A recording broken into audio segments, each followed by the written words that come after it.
Alright guys, let's move on to question number 4.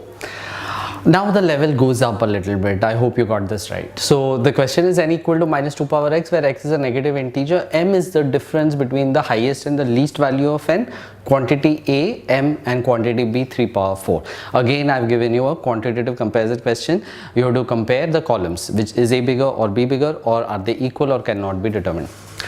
Now the trick here is actually start plugging in and checking. So let's start x as a negative integer. Let's put x equal to minus 1. So when I put x equal to minus 1, n becomes how much?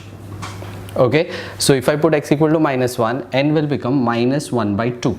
Okay, let's move ahead. Let's say x equal to minus 2, and if I put x equal to minus 2, you'll get minus 2 power minus 2. Take the reciprocal, so you'll get 1 upon 4. Correct? Let's move to x equal to minus 3.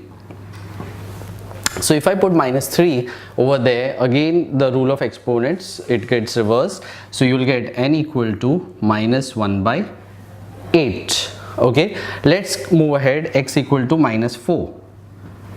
You'll get 1 upon 16. Okay, now and so on, you can go ahead. Now let's look at this on the number line. First one, when I got minus half, so let me put that over here. Let's put 0 over here. Next one, we got 1 by 4, so that goes in the positive side. Next one, you got minus 1 by 8. Okay, now where will minus 1 by 8 come on the number line? It is bigger than minus half. Okay, because 1 by 8 is smaller than half, but the negative, it becomes reverse. So your minus 1 by 8 is going to be on this side.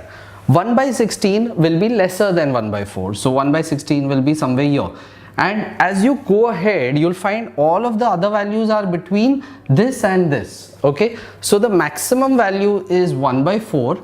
The minimum value is minus 1 by 2. And the difference between them will be 1 by 4 minus 1 by 2, which will be 3 by 4. Therefore, both the columns are equal. C is the answer. Okay, so this was a slightly higher level of difficulty. Hope you got it right.